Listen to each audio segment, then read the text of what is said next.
The following is an EHC media production. What's going on, RWT family and Smart Mark Radio listeners? This is your boy, Moses Marquez. And I'm your boy, Emir Blackbane Costello. And we are here to remind you guys to catch us each and every week on the Gorilla Position. Yeah, man, it's our little show we got going on where we talk about all things wrestling. And Moses Marquez, what's your favorite thing to talk about? My favorite thing to talk about is all the bullshit going on in the WWE, but then I like to sugar on a little bit of the awesomeness of the New Japan Pro Wrestling. What about yourself? Yeah, man, I like talking about those things too. Not to mention AEW's coming out. Ring of Honor's awesome. And I don't know if anybody likes Impact, but fuck it. If they're making news, I'm talking about them too.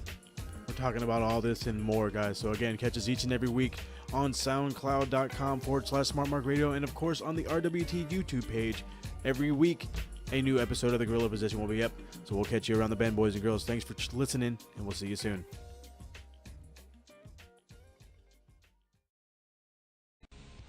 For honest, uncut, and often controversial coverage of all things wrestling, there's one place to get it, with some good old banter thrown in. Join the Butcher and myself, two-time Knowledge Champion Mike Larkin, along with your host Dazzy Dangerously, every Friday for the Max Wrestling Podcast, with championship specials every 2 to 3 months. WWE, New Japan, Ring of Honor, and the company with many names and more. On Facebook, YouTube, SoundCloud, Podomatic, iTunes, and Stitcher. We must now bid you adieu, goodbye, mwah, and good night. Bam! Black power, got my fist in the air, screaming black power. I feel like Tookie Williams' last hour. We used to stand for something, but most niggas is cowards. Took rows to parks to sit down, so I'm pro-black like the pigs with the fist now. 80s, crack exists now. All these babies going crazy cause these ladies smoking daily now. So tell me, how you really gonna say the chow when it's still running through our veins as a juvenile? If something's gonna change, you better do it now. Since this makes sense, we gon' start a movement now.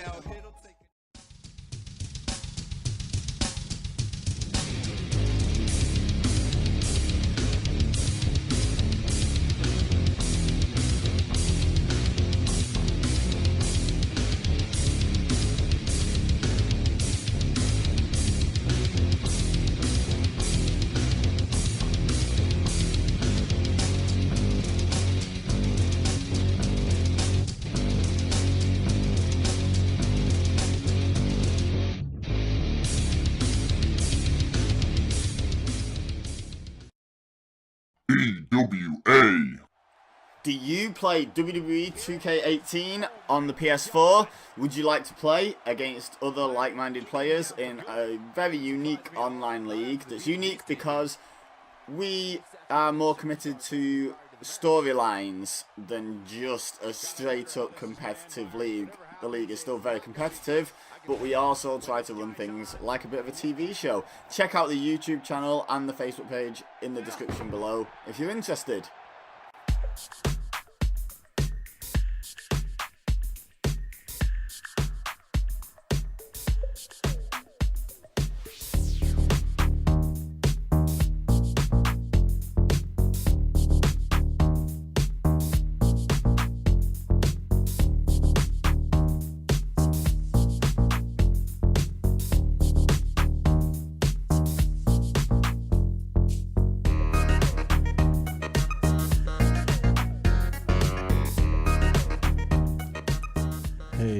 What's going on, RWT family, Smart Mark Radio listeners, and wrestling fans around the world?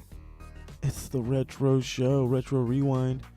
I want to thank y'all for joining me on this new episode of Retro Rewind here on Smart Mark Radio, soundcloud.com/Smart Mark Radio, January 18th, 2019. Not only will I be shortly joined by my normal co-hosts, Emir Blackbane Costello and the resident dead man of RWT, Paul Morales, we are joined by the belt god, Eric L. White, who, if you heard, we did a show, Smart Mark Radio exclusive, where we talked AEW with me, Emir Costello, and Mr. White. And we had a great time doing it, and he does love to go back in time as we do, so we asked him to join us. So you guys are in for a treat. Capital Combat 1990 Return of Robo Cop. Just want to let you guys know all first 3 episodes of the Retro Rewind are up on SoundCloud.com, SoundCloud.com/Smart Mark Radio. All right, waste no more time. Let's get into it. Stand by. Okay, we are back. Holy crap. I am joined by Emir Blackbane Costello. The Belt God Eric L. White is our special guest host. And, of course, the resident dead man of RWT, Mr. Paul Morales. What's good, everybody? I just have to bring it up for the millionth time. The Belt God Eric L. White. I love his name. I also love the part where Dave Gillum called him the Belt Collector because he didn't know his name. The Belt Collector. Which always reminds me of the time that my mom asked me how come I don't play my box station anymore. Your box station? Box station? Box station, yes. Wow. Oh, man. That's the greatest thing ever. I have to use that. Your box station. I got to use that one. Box station. I'm gonna crack into my stepdaughter's room and be like, "Are you playing that box station?" And she's gonna just look at me funny, like, "What in the fuck are you talking about?" We're gonna randomly call Amir and be like, "Hey, you still got your box station?" What about that X Cube? That X Cube. X Cube. Oh God, living in the future. I think the '90s felt like the future, at least for WCW. So compared to the NWA show we watched, was this one better or worse? I loved it. I honestly, this was far better than the last one we did. Yeah, I totally agree. Which one did you guys watch? What was the last one? The last one we watched was NWA Starrcade 1988, True Grit. This is actually a WCW production. Even though it's all NWA, it is a WCW production. Okay. Yeah, but they still have the NWA World Heavyweight Championship. I don't know, all that stuff. But, I mean, it was still, in a way, NWA, but it was officially bought out by Ted Turner at this time. So that's why it was WCW. But, I mean, no, this was a way better show. Like, we still had the 3 title matches, but, like, all of these matches were good. Like, I think, like, the lowest score I had on one was just the first one, and it was, I'll just give it away right now, 1.5 stars. But the rest of them were 3.5 and up. One of them was a 4.5 star. Well, let's get this one out of the way. You want to know what? Hey, the one connection to the last 3 that we did, or the last 2 that we did, is Bam Bam Bigelow. Fuck, in this one too. He's following us. Yeah, why? Oh my God! This is not us following him. He is following us. We went NWA. Boom, there he is. What the fuck? Who knew he was in NWA? We figured he might be in ECW, and sure shit, there he was. Enough. But then, bam, WCW. Still, like, what the shit? I thought he was already in. I thought he would have already made his WWF run. Did he make a WWF run in the 90s? It was a few years later. Oh, okay. So before he went to WCW, before he went to ECW. I remember him in WCW in like the later 90s. Yeah. So anyway, speaking of WCW, he was in the earlier part of the 90s. I believe after this, I believe he left. Are you guys talking about Bigelow? Bam Bigelow. He was in WWF in the 80s too, briefly. Yeah. Jumping everywhere, this fucking guy. Yeah. And gets fired here. I'll go over there. Gets fired here. I'll go back over here. Was that it? Was he getting fired? It's weird because I don't know what his attitude was like, but he was so talented. And you're right. He was literally jumping everywhere, jumping over the rope. No, he was for a big man. He was very, very agile. As they commonly phrase it. Agile for a big man. I mean, no, literally, he was. Yeah, no, he was one of those guys that was He not started that whole thing, but he definitely helped it along. One of the bigger guys that can move, So, but I mean, he's great. His partners were a little interesting, so let's just jump right into the match. We start off in the show where Tony Schiavone just runs down the whole card, tells us we're getting 3 title matches because we're in Washington D.C. It opens up with the Star Spangled Banner, which like a bunch of people were just like rambling through. You can hear a bunch of crowd noise. It's like, people, shut the fuck up. But I don't know. Maybe that just bugged me. I'm an asshole, I guess. Whatever. I don't know. But the first match we got was the Road Warriors, Hawk and Animal, and Norman, who I have no fucking clue who he is, taking on Cactus Jack, Kevin Sullivan, and Bam Bam Bigelow. And you're gonna tell me who Norman is, aren't you? Yes, I am. Okay. Real name is Michael Shaw.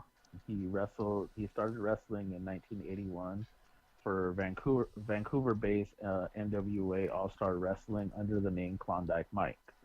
The same year, he wrestled in WWF one match as the name Michael Smith, losing to former WWF champion Pedro Morales. He eventually left, went up to Stu Hart's Stampede Wrestling, and he feuded with Owen Hart, Davey Boy Smith, Bret Hart, and the young Chris Benoit. Good Lord.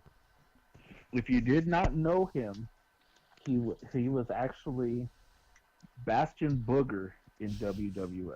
Ooh, but R.I.P. to Bastion Booger. Yep. Honestly, he was gross. Yes, he was. He actually started off as the Friar of WWF, got some negative feedback from the Catholic Church in New York, so they had to drop it. About a few months later, they ended up returning him as Bastion Booger, this kind of grotesque hunchback wrestler. With no teeth. He was no teeth, angry all the time. But the funny thing is that he got that character because apparently Vince wanted him to cut weight and he wouldn't do it. So what you're telling me is, in a few months, we're going to see Kevin Owens come back as Bastion Booger Jr. Yeah, exactly. And that's funny because remember that guy? That's terrible. That's not funny. Remember Big Dick Johnson?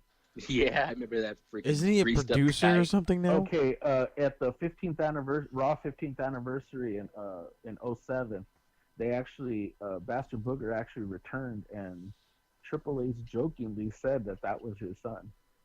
Yeah. So a Booger produced a big dick. Yeah. Yeah, Booger produced a big dick. Anyways, let's start the match. Oh God, you guys are killing me. Anyway, so I gotta tell you, Hey, this you band... knew you were gonna get a background on this, right? Oh yeah, I knew, but Jiminy Christmas. Not only is Bigelow following us, but he's fat. I just gotta make fun of him. Every time I see him, he's either kind of fat or he's really fat, and this is one of the times I've seen him and he's really fat. So yeah. But I did love the Road Warriors entrance on the Harleys. That was pretty dope. And then Norman on the scooter, that was relatively funny. But from the NWA show to the WCW show, the Road Warriors went from jacked to like not as jacked, but more just, I don't know. They still look huge to me, but it's like I felt like they all got a little smaller, and this match was a fucking mess. Yeah, there was nothing to say about it other than we have a young Cactus Jack in this, a young-looking Cactus Jack in this match. Young, Mick Foley. No, Mick Foley. He wrestled. I knew he had a WCW run. I've never seen it. Now's my time to see it. He looked good. He looked about how Mick Foley looked.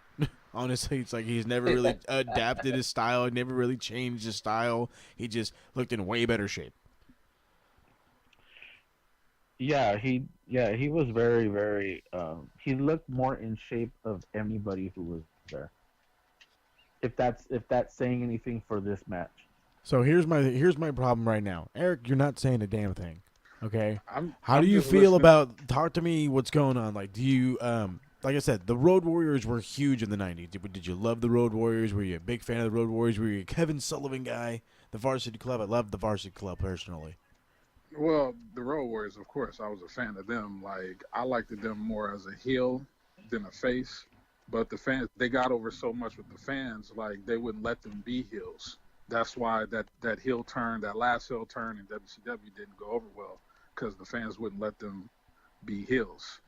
But as far as Kevin Sullivan, I really didn't follow him till he got to WCW.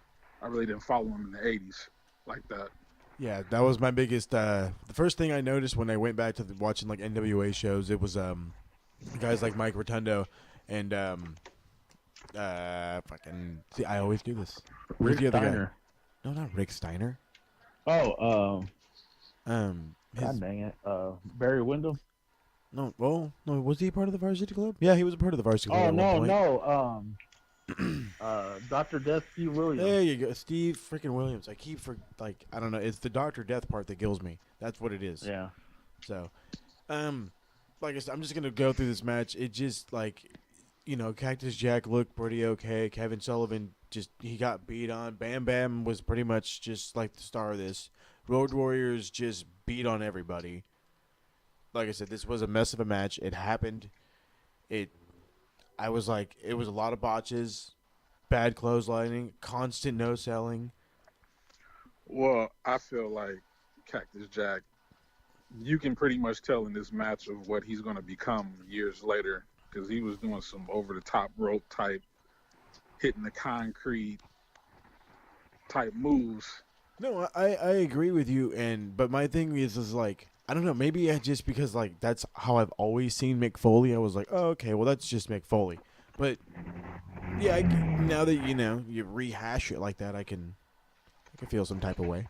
Yeah, there were a lot of things in this match. It just seemed like it was, the pace of it was just slow. It was like snail pace. But there were a few spots for Bam Bam to do something big, and then it kind of flopped. It didn't come off as big as it should have. No, you're absolutely right. Emir, what do you get anything out of this? One of the things I got right off the bat is I don't think we ever really stopped to appreciate just how big wrestlers were back then. Like right now, all the best wrestlers are honestly like cruiserweight sized. But when you look at these wrestlers from back then, it's like, oh my God, they're gigantic.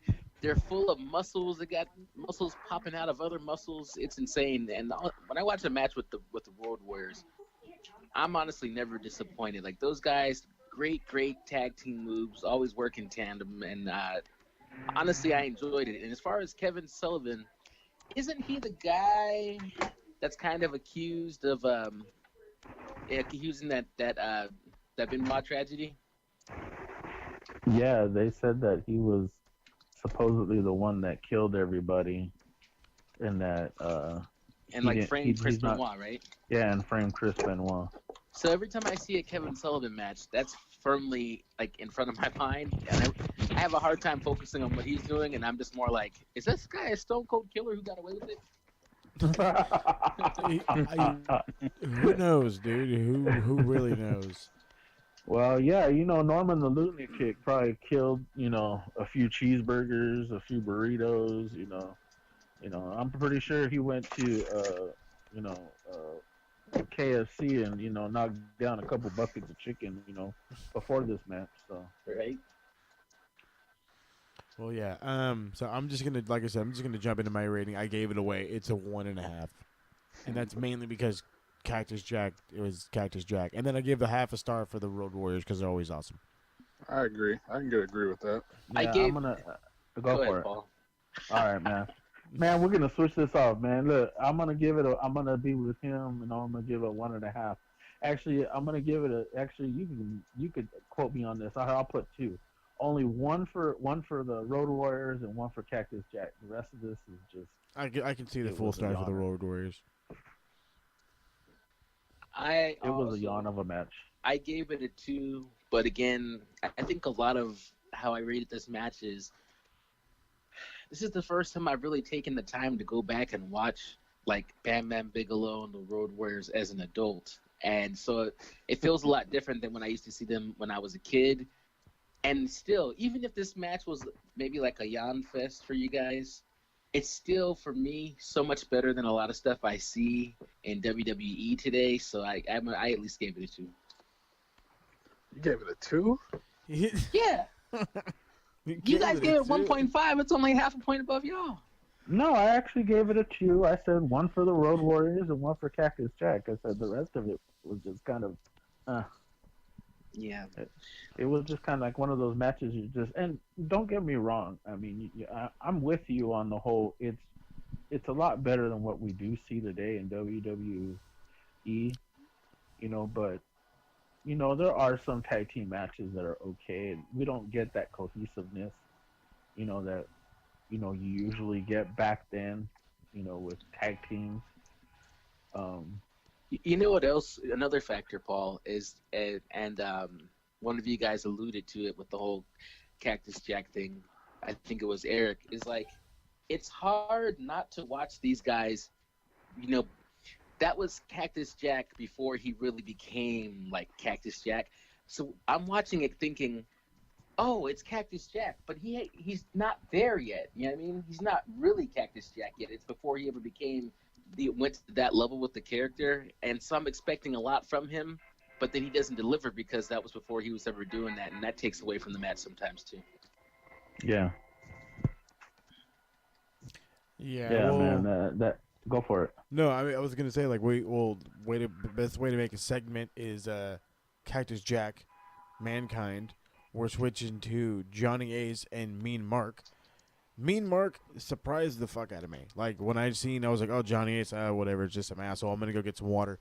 Turn around. Wait, Moses Marquez. Am I to understand that you don't know who Johnny Ace is? No. Am I to understand that you don't know who Johnny Ace is? This is I where want to say. Whoa. This is where you guys Okay, wait. are supposed to fill Moses me in. Marquez, you know who Mean Mark is, right? Well, yeah, he was kind of obvious. Okay, Johnny Ace is John Laurinaitis. People Power. People Power. Are you fucking kidding me? Yes, bro. No, that was Mr. People I'm Power. gonna rewatch this match right now on my fucking phone. If you fucking people are lying to me, This should have been named Mr. People Power, John Laurinaitis versus Mean Mark, better known as the Undertaker. The Undertaker. Yeah, that's why I enjoyed the match so much, because I was like, you know what, Johnny Ace, he wasn't half bad. He was pretty good, man. I mean, I'm not gonna lie, it was a pretty solid match, to be honest with you. But I had not a fucking single clue who Johnny Ace was. Oh man, see, this is why. You know what? We need a new host. You know what? Whoa, hey! He don't do his research. Mister, I do my research. Look at here, Haas. You can narrate all you want. You understand? You can run the shop. Yeah, I'll just be your platform. Knock your boots off. No, man. You know what? This was actually a great match. I have to admit, because you know what we think of the Undertaker as being the way he is in WWE. You see this and you're just like, wow, he was a completely different wrestler. Like he was actually a wrestler. Well, here's the thing though. But also going back to what Eric said about Cactus Jack, there were some shades of like future Undertaker in there, because he did that like flying lariat. I definitely saw that. The flying lariat. Yeah, we saw that. The rope walk, but I mean, he did it to a clothesline. It was a rope walk elbow, which I thought was actually still pretty cool. Right. Mr. Belt God, what say you? I mean, I agree with Amir. Like, you can see some traits of, what he will become. I just feel like he's more talkative and more. How can I say the word? Like, because he comes in as the Undertaker, he's more stiff and he's mysterious. But if you see characters before that, he's more talkative and more mobile. That's the word I'm looking for. He's more mobile as Mean Mark.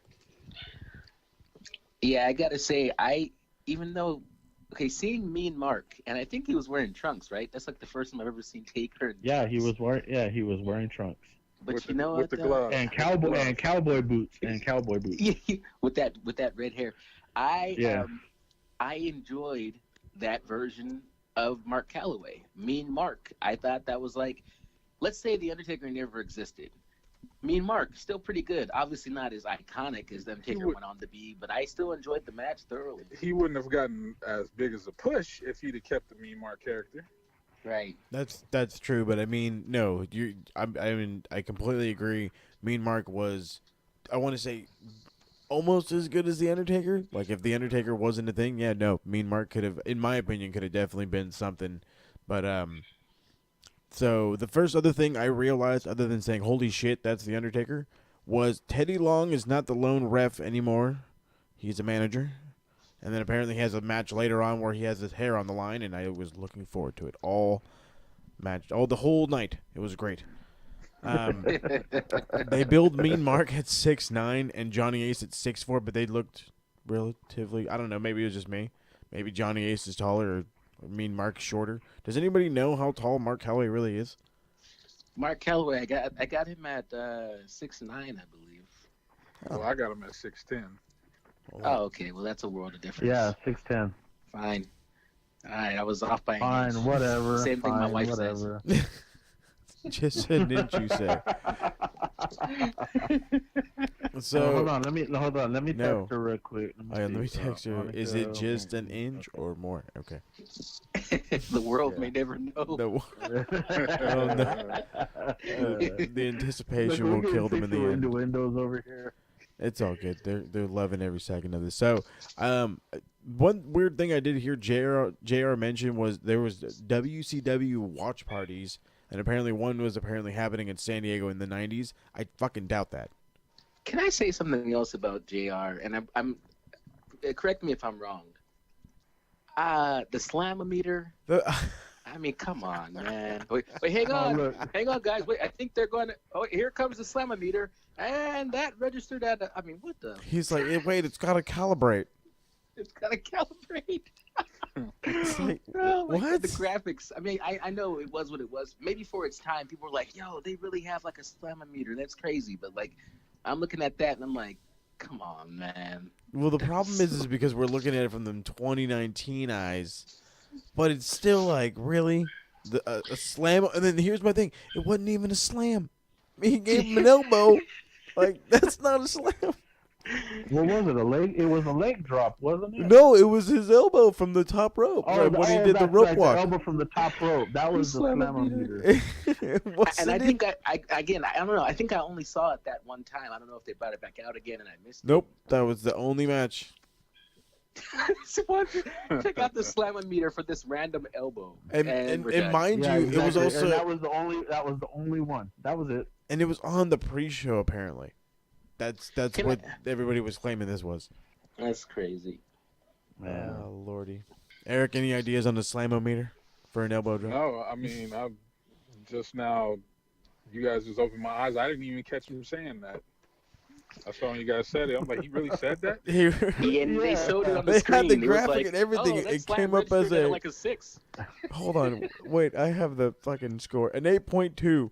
8.2. Hey, by the way, that's the fact that you went 0.2 on top of the 8. You're like really trying hard to sell the Slamometer. Well, my exact quote was he got an 8.2 on the Slamometer, but it was an elbow drop. Okay.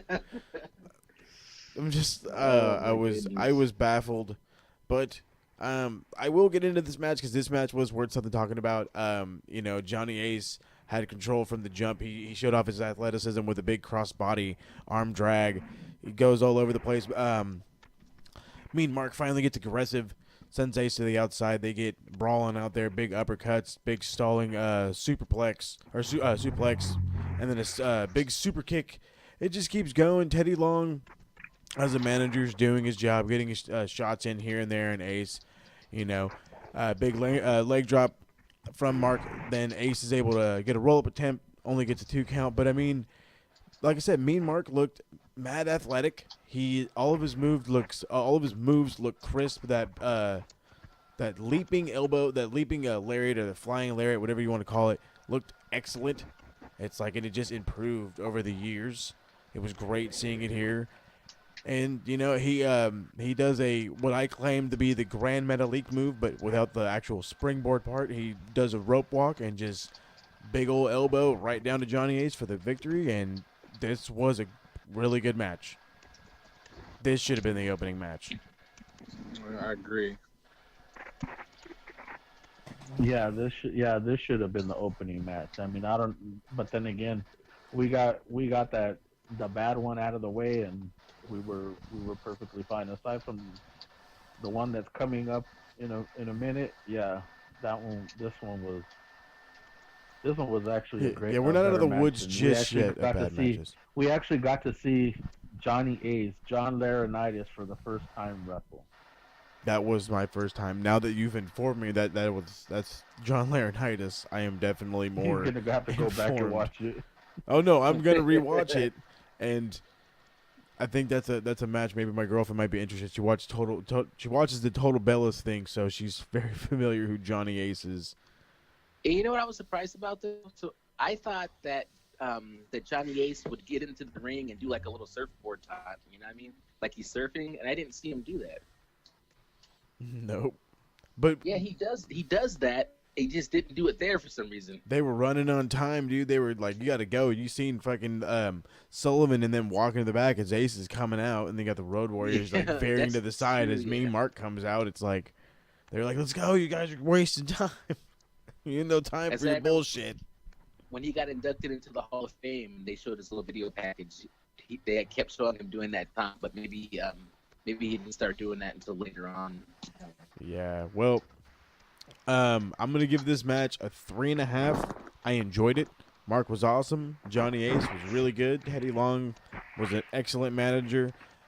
There was a little bit of sloppiness, but overall I enjoyed it. So 3.5. You guys are like pondering like you're freaking crazy. I feel the match should have been the opener. Like, I agree with you guys. I give it a 3. Give it a 3. Just a 3. Yeah, you know what? I actually do give it. I actually give it a 3.5. The thing is that, you know, name alone, and the fact that when I saw Johnny Ace, and I was like, I remembered the guy, but I was like, it just didn't dawn on me right away.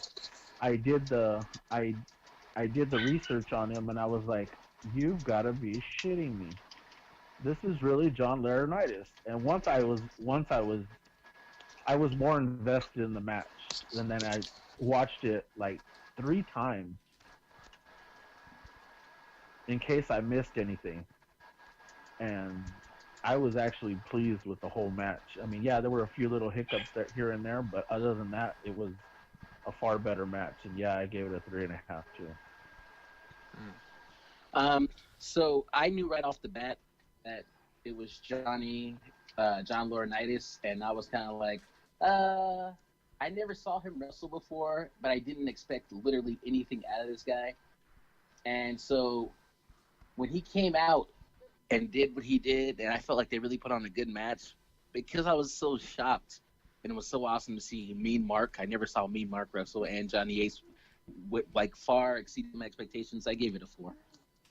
Ooh, just for the pop factor, but I guess if you want to push the envelope there. Speaking of pushing the envelope, that's what WCW tried to do with this entire pay-per-view with the Robo Cop theme. As we head to the back, we're there with Gordon Sully. He's heading towards Sting in Robo Cop's locker room. Sully calls Sting one of the finest athletes he's ever been around. Talks about how the feud between Sting and the Horsemen started. Said the only reason Robo Cop is here is for the protection of all of the thousands of Stingers out there. So that's Did they really call the kids Stingers? Little Stingers? Like, is that like a real thing? Yeah, that was his version of what Hulk Hogan called his Hulkamaniac. But I mean, like, Hulkamaniac could be used for like an adult or a kid. But yeah, but I think Stingers? at the time, because of everything that was going on with the Four Horsemen, they had injured Sting prior to this, and it kind of became a thing to where he was just calling all his kids his little Stingers, and it just kind of ran with it. Like I said, it weirded. I don't know. Like I said, I was like, that's kind of weird, but hey, it works. But I wanted to get into this promo by the Rock and Roll Express. Tony Schiavone's standing there with him. They promised to whip the Horsemen's behind like their mamas should have. They say the NWA always brings them back, and they're there to win the NWA World Tag Titles. They say Lex Luger is fresh out of the hospital, and he should not be competing tonight, but he's gonna get it done. And I just want to bring it up. Like, he's like fucking sitting there, and I'm terrible with the names right now. But he's sitting there like fucking like doing these gestures to the camera. Like, what the hell is he doing? Oh, Robert Gibson. There you go, Robert Gibson. I was like, it was on the tip of my tongue. He's just sitting there like doing. He was super cross-eyed too. Like I couldn't. Really I don't know if it was cross-eyed or he was just hammer drunk. Man. Shit. Okay, I'm glad I wasn't the only one that thought this. I was like, what the fuck is going on with this guy? But no, he was all into his promo. It was fucking believable.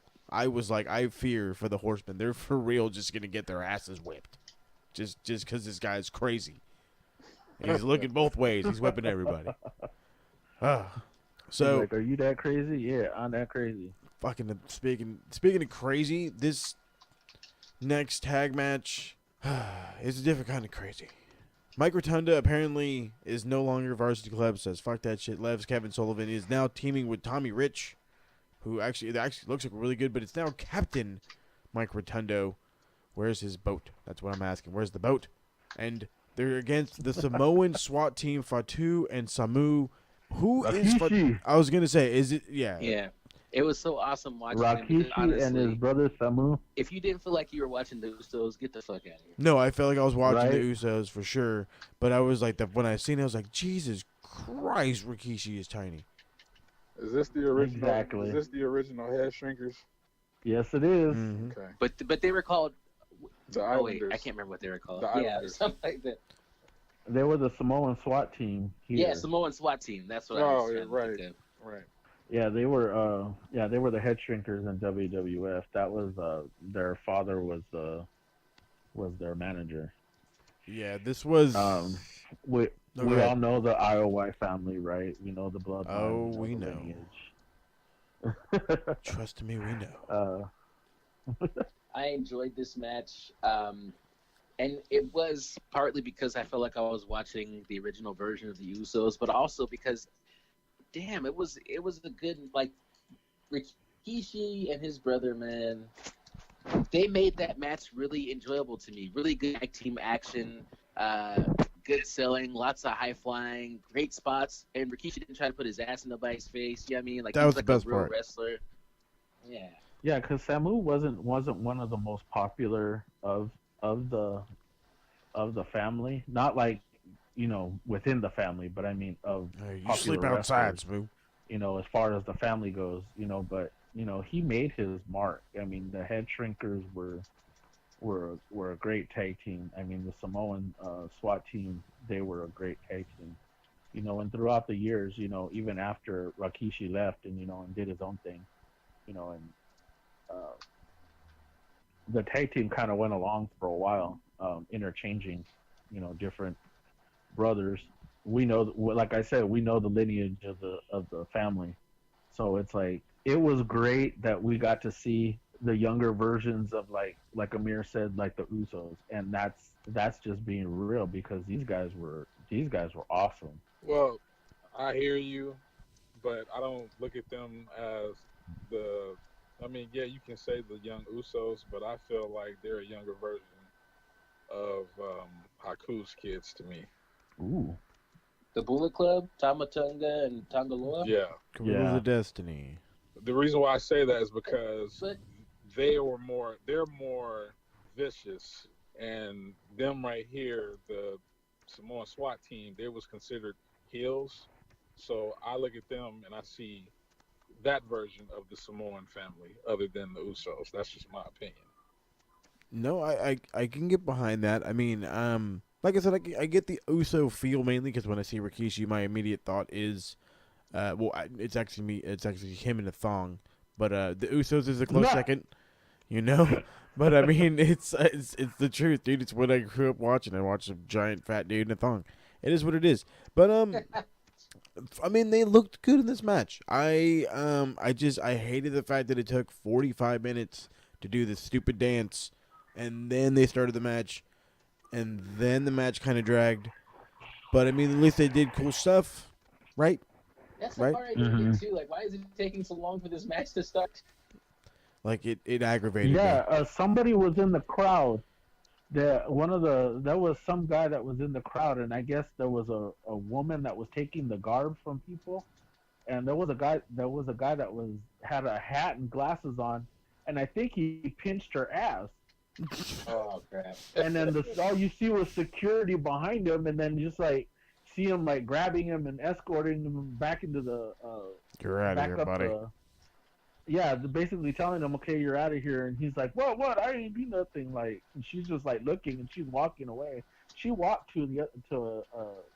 where the entrance ramp is at. That's what I noticed the second time around. I was wondering why the hell it was taking so long I had for the not a damn fucking match to clue. start. Yeah, What the I'm hell's coming going off on? of like feeling all excited because of Mean Mark and Johnny Ace and blah blah blah blah, and all of a sudden the pay per view just literally, I mean, the show just comes to a stop, and I'm like, what the hell is going on? Yeah. Let me ask somebody's opinion. What do you guys think of Tommy Rich at this point?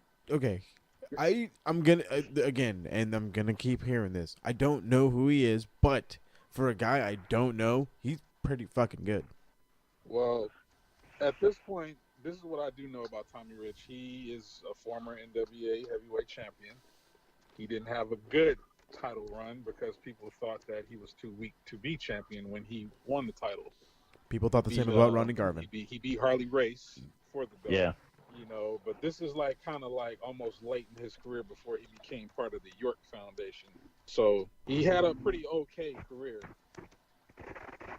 Yeah, he wasn't the most popular wrestler. He had several pushes, at the television and tag team titles. When he was in ECW, he was actually the leader of the Full Blooded Italians. Yeah, I remember that. Okay, and then FBI. his nickname was FBI. His nickname was the Don. Nice. So he was the leader of the FBI. Yeah, he managed them. He managed and occasionally wrestled all the way up until 1999. Wait, let me ask you a question. Did that group have Nunzio? Was that some other Italian group? It was a member. It was that was. Yeah, go ahead. Marmaluke, or one of those Italian type names. Yeah, Marmaluke? but it was Nunzio. What? Nunzio was in there, right? Yeah. Yeah, I remember Nunzio, his little short ass. Yeah. That's He was the one that always wanted to whack everybody. Yeah. whack him. Oh, Anyways, Jesus. go into the match, man. Oh God, I can't after that. You guys just you stole it. Everything, anything you guys would say now is officially topped this match. Like I said, this match was not anything worth. There was a lot of holds. There was like a nice super kick at one point that was kind of awesome. Yeah. Big clotheslines at the end. Tommy Rich tags in. He runs wild, applies the sleeper to Samu. Fatu comes in off the top rope, hits him in the back of the head, picks up the 1-2-3. This match dragged. Samoan SWAT team is good, but they need to just speed it up. That's it. Yeah, Rotunda's great. Yeah, Tommy Rich is awesome. It did drag. It did drag a lot. There were portions just the holds and There's a and then lot of nothing. fucking holds. Yeah.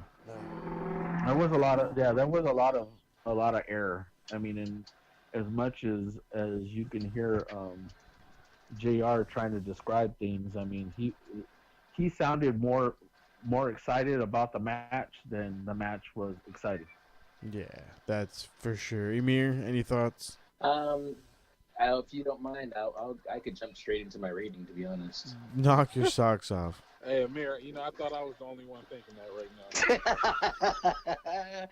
now. Gave it a 2. I loved the Samoan SWAT team, but I hate the fact that it took so long to start. But once it did get going, I really enjoyed the match, and that's what I got for that. Paul? You know what? I gave it a 2. Also, it's Rikishi. I mean, that Samoan SWAT team. It was the Head Shrinkers. I mean, I used to like Mike Rotundo back in the early '80s when him and Barry Windham were a tag team. Ever since he went, kind of on his own and, did the whole varsity club thing, I wasn't really into him, but, I know IRS, so, but, like I said, I give it a 2. You know. Eric. I give it a 1.5. No, cut him And the down. reason why is because I felt this match shouldn't even have been. This should have been on the pre-show. Like, for one, why do you have Mike Rotunda and Tommy Rich as tag teams? And then two, why is there he wasn't dressed no like the tag team. skipper from Gilligan. Yeah, you know what I'm saying? Like, coming from the varsity club into that character, that just wasn't no. Well, and then right he was after captain he of the Love became Boat. this character, he became VK Wall Street. So I'm 1.5 for me. A 1.5. And then on to the IRS. Yes. Yeah, and then on the IRS. Like, Mike Rotunda is the original $1 Million Man. Oh, jeez. Well, Eric and I are in complete agreement. I give this a 1.5 too. It was crap. It dragged. It took forever. I like Tommy Rich. Rotunda looked okay. Samoan SWAT team, like I said, speeded up, and I would have been happier. So 1.5. I guess it's not saying a whole lot, but Tony Schiavone just right after a match, we're getting another interview, and this time we get the Steiner brothers. Rick says they're gonna do they're gonna do whatever they have to do, pretty much. He kind of stutters through the whole thing, and then we're gonna. They say Doom is a tough tag team, but we're gonna beat them. we'll get to that fucking promo. We'll get to that fucking promo. But before we get to that one, I gotta go over to the Scott Steiner, the Steiner math. This was the beginning of Steiner math. I got this whole thing written down. He's like, Tony Schiavone. He says, when my brother and I were growing up, we went through a lot together. How did you spell that? Shababi? That's legit what I heard. I heard Shababi, and that's what I fucking wrote. Because it's like, dude, you did not say Schiavone. Okay, you can keep going. He says when me and my brother were growing up, we went through a lot together. When we were in college on our way to becoming All-Americans, we won a lot of matches together. I'm going to stop myself right there. You can't win matches together. You're fucking single wrestlers. You don't run them together. There was no tag team amateur wrestling. Idiot. But there was a few matches that we lost, and when it came to wrestling, the Steiner brothers, the Steiner brothers line was short, but believe me, no one is unbeatable and no one is invincible. Doom, you want a match with us tonight? Well, you're not going to get it. And I was like, wait, what?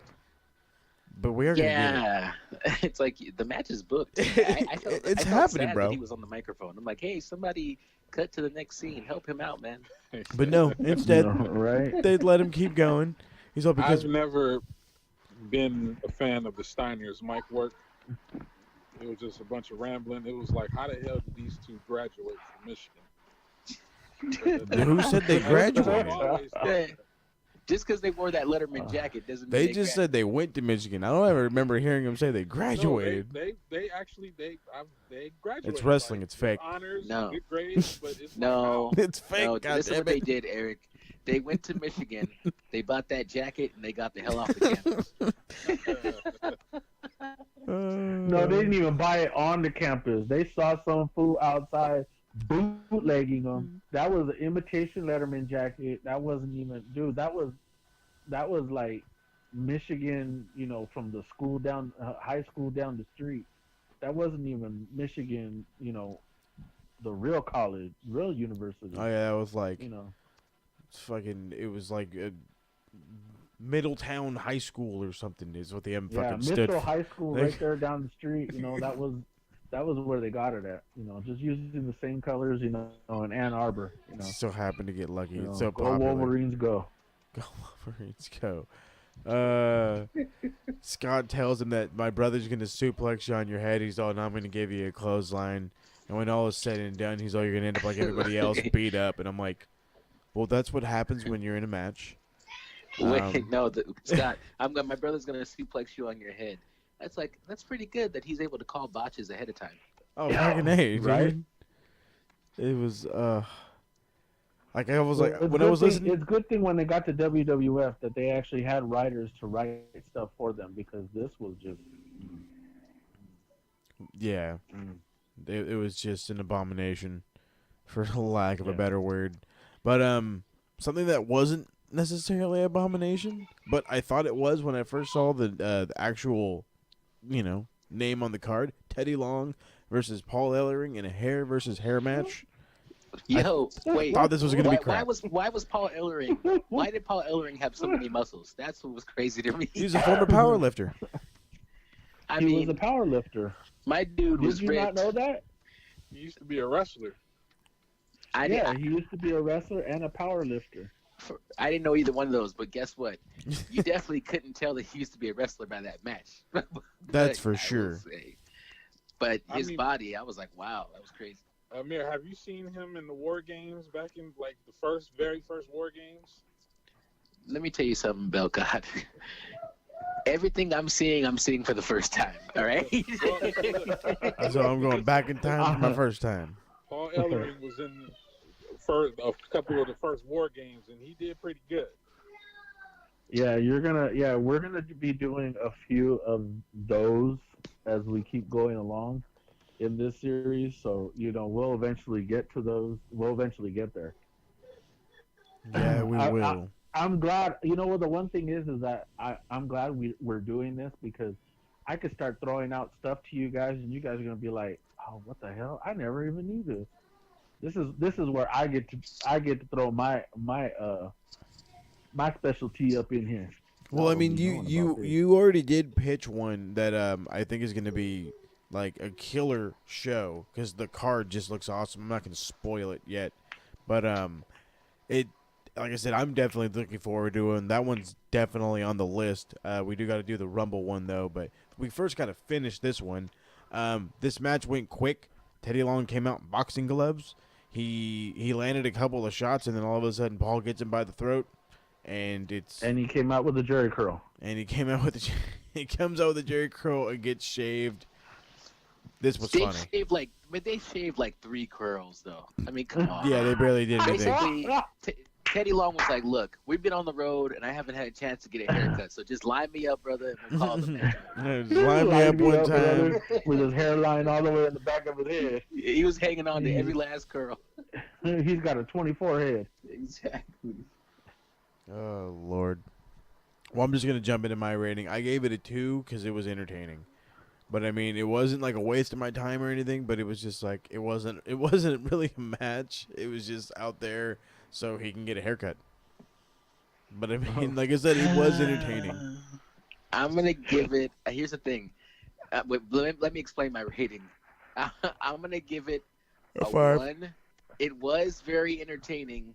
And, man, Teddy Long did a lot in wrestling. But I can't give it a 2 because that would put it on par with the Samoan SWAT team and Mike Rotunda match.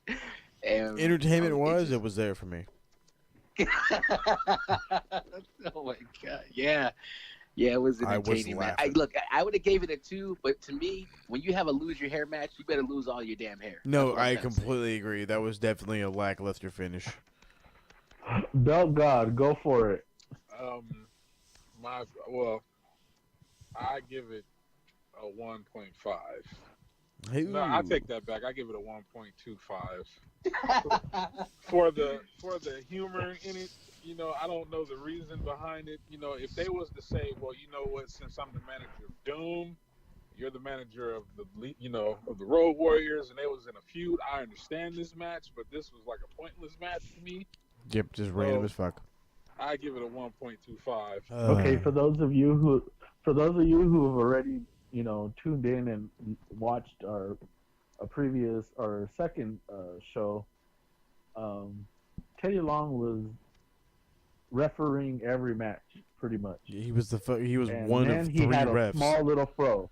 Now he's got a jerry curl with a fucking gigantic bald spot. And it's been 2 years. 1.5. Entertainment factor 1.5.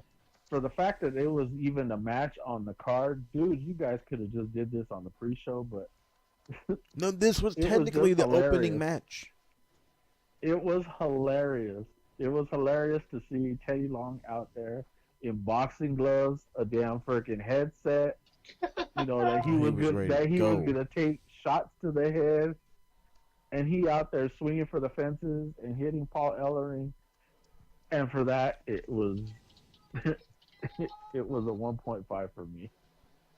Yeah, it was something else. But like I said, I was entertained. It was funny. It had good laughs. Tony Schiavone doing his job and doing it well is joined by the Horsemen, Sid Vicious, Ole Anderson, Arn Anderson, and of course Ric Flair. Ole Anderson says while screaming, "They'll never let the world title change hands. Not as long as Ric Flair is champion." He is gonna fucking just explode with excitement.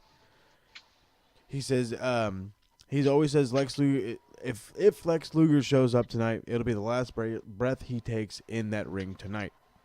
Rick jumps in and says, "If you go in tonight on one leg, then your whole life you're going to be a one-legged wrestler," which I have no fucking clue what he meant by that. It just sounded like, I guess it just sounded cool. He says, even Zach Gallen was confused on that one. Yeah, he's like, "What?" He just had that look on his face like, okay. He says, "If you walk down that aisle, you pay the price. If you think you're half the man I am every day as world heavyweight champion." Arn says, "True words have never been spoken," and then that's pretty much it. Oh no, the Horsemen will die before they let Ric Flair lose the title.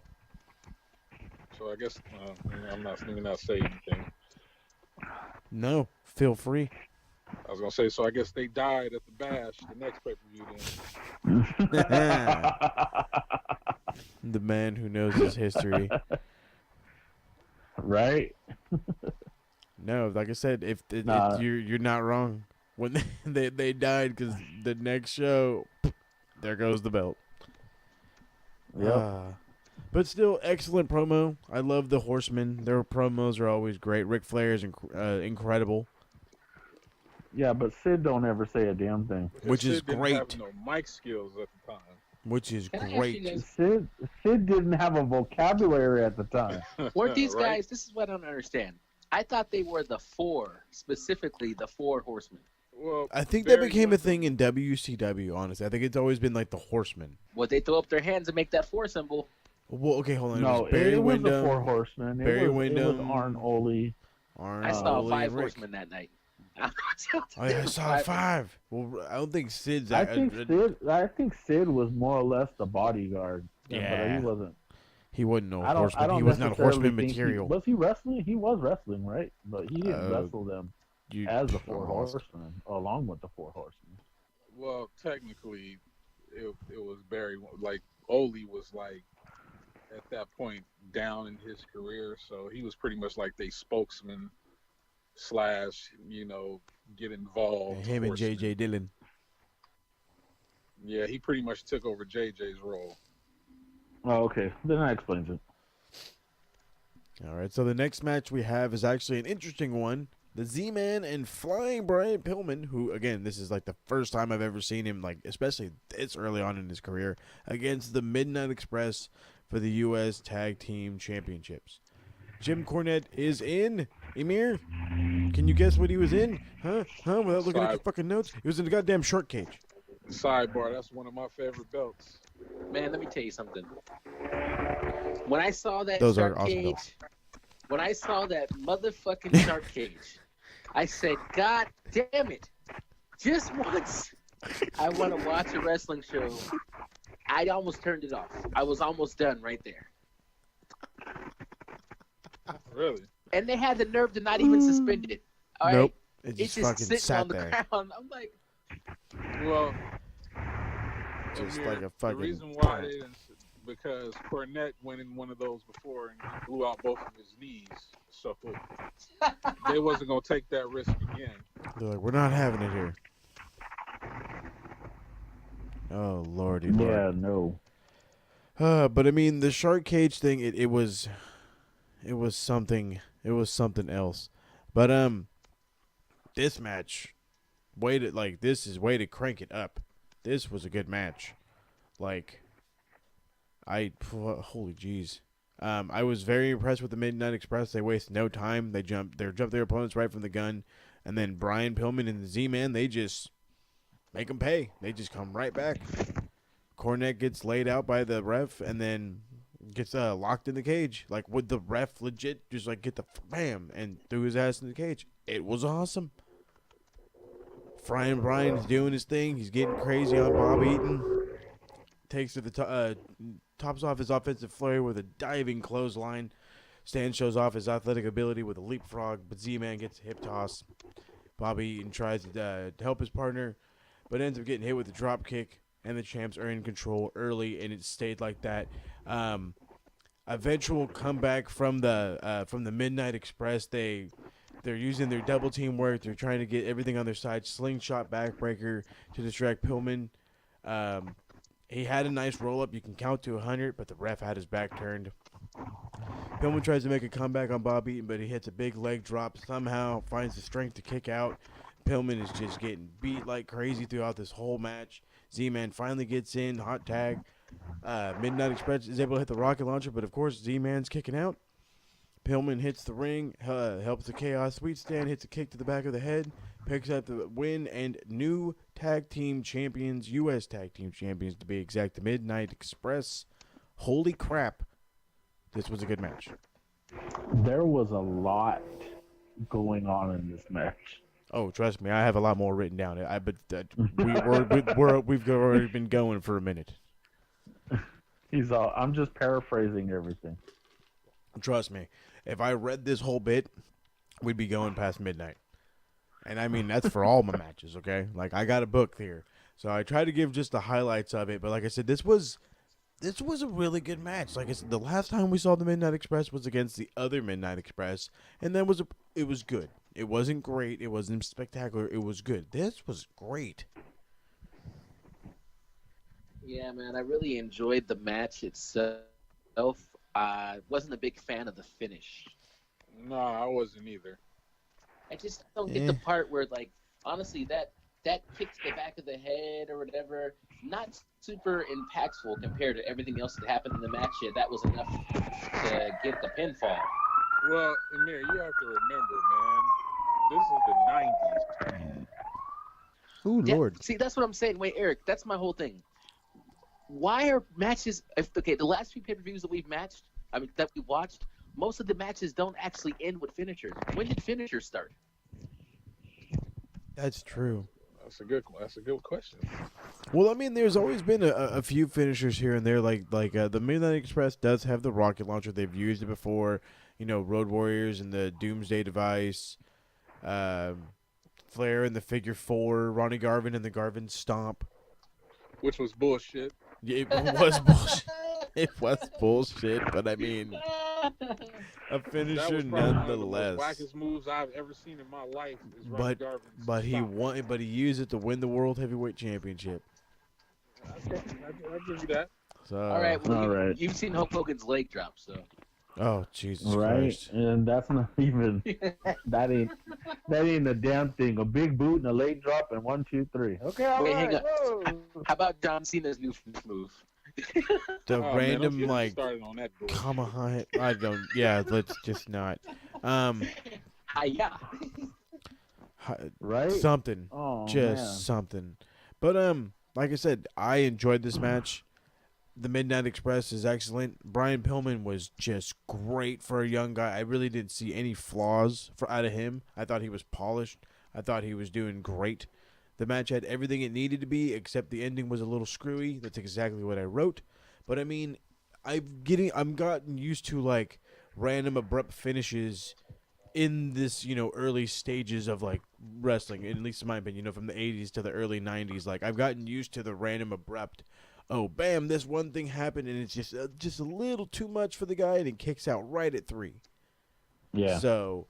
But like I said, I still really liked it, and I gave it a 4. This is the first 4 and not the only 4 in the show. I liked it, but I did penalize it a little bit because of the finisher, so I gave it 3.5. Ooh, not too bad. I mean, the finisher, I guess, like you could feel some type of way about it. I'm not hating life over it, but I mean, it did suck a little bit. Okay, well, I gave it a 4 as well. I mean, you can pick apart, the few botches here and there, but other than that, it was a solid match. I mean, I have to admit, a little bit more high flying than a lot of the matches that we're used to, especially on this card. But other than that, I mean, it was a really solid match, really solidly wrestled. And mind you, I was gonna go 4.5 the ending of it. Yeah, I'm with you. I mean, I was just that was who the hell is gonna fall down and with a kick into the back of the head. No, I mean, like I said, I could have did a 4.5 myself. I mean, I definitely see your point. The finish did suck. Yeah, like it's a random fucking kick to the back of the head. Yeah, but I mean, like I said, it is what it is. Eric? Well, I give it a 3. Like I agree with Amir. I give it a 3.5. And for the record, I was looking because I went back maybe twice on that finish. He actually didn't kick him in the back of the head. He kicked him in the back of the back. Yep. So that's why, Back of the back. All right, well, I'm gonna take away that half again. No, I'm just kidding. I was say let's just start deducting points. So I just give it a 3.5. But excellent match, high flying. It was a good match, but the ending just sucked. Like for you to go out on a kick to your shoulder blades and then get rolled up for the 3. I mean, 3.5 for me. Yeah. Like I said, the ending sucks. But no, overall it was good. Ending sucked, is what it is. But we finally get what everybody paid $34.95 for, and that's Robo Cop. Robo Cop finally makes his way through the back, and then of course the fucking camera goes haywire, and we can't see jack shit. So we cut to the next match. And Sting comes out first and says the people love him, and RoboCop comes out. All eyes are on RoboCop. The Horsemen try to lock Sting into the cage, but Robo comes over, just pulls the door right off the hinges, and everybody runs away. It was like, okay, this was my Saturday morning cartoon for my wrestling. This is great. No, I did not just snort on the recording. Oh, trust me. I'm sorry, man. I'm sorry to cut you off. Those rubberized freaking poles that were on that thing, you see them just bend them. I'll just see them bent. Like, okay. It didn't even bend. It just molded. It's like blah. Yeah, he just kind of. They were fucking apart, putty. Just kind of said, just grab it, pull it. Okay. Jesus Christ, man. It was a fucking disaster. I love it. You understand? I'm a '80s baby, so I popped big for RoboCop coming out, and then I had to explain to my kids. Okay, imagine this. Imagine me, a father in 2019. My kids are like, "What's going on? What's that thing?" And I go like, "Okay, there was a guy. He was a police officer, and then he got into a terrible accident, and he put terrible accident. What? Help me out. They shot him. Man, they shot the shit out of him. Yeah. All right. It was terrible. All right. And I go keep going. They took what was left of his body and they built a robot around it. And then because he was the cop, he became like a robot cop. And my kids are like, wait, okay, what? And we just watch him. It's like a robot. Come out. He comes walking out in slow motion, and I'm like, this is so awesome. The eye roll that came from my daughter. It was heartbreaking. But I enjoyed it. It was lame, don't get me wrong. But it was so awesome to see RoboCop. And I was like, yo, if I had been at that event back then when RoboCop was like super famous, I would have popped a bit even bigger. I agree with you. If I was there, I probably would have been excited. But me as being as an adult looking back, and I just got done looking at that. He was trying so hard to really be in whoever the fuck's playing RoboCop. He really tried to play that character. Because when he walked back with Sting, he was trying to be real stiff like RoboCop, but actually he was walking normal. Oh God, it was entertaining. Let's just go with that. Sports entertainment at its finest. Wait, it's just a pro wrestling show. Tony Schiavone. That was Peter Weller, wasn't it? The original guy? Yeah, it was. Yeah, okay. So I don't think he was playing it inside of the... Yeah, Mr. Buckaroo Bonanza himself. Yeah. What? What? Buckaroo Bonanza? It's a real movie. Go look it up. No. Yeah. That sounds terrible. Oh, Everything, God. man. All the stuff from back in the day, it all sound like that TV show Salute Your Shorts with that character Donkey remember Lips. that. I remember that show. What the Donkey hell Lips. Like is going anything on? that you go back and like, this was a thing back then. When you hear it, you go, how is that possible? I'm thinking that right now. Like, what the fuck is going on? Hey, man, this is what you get when you put your stuff on the retro rewind, okay? Oh, Jesus criminy. So, speaking of retro, Tony Schiavone is there to interview another guy, and who other than the Junkyard Dog. He cuts this promo about how he's been all over the world, and he's glad to be back in WCW. Every dog needs a bone. I was like, wait a second, he left? Yeah, I didn't know he left either.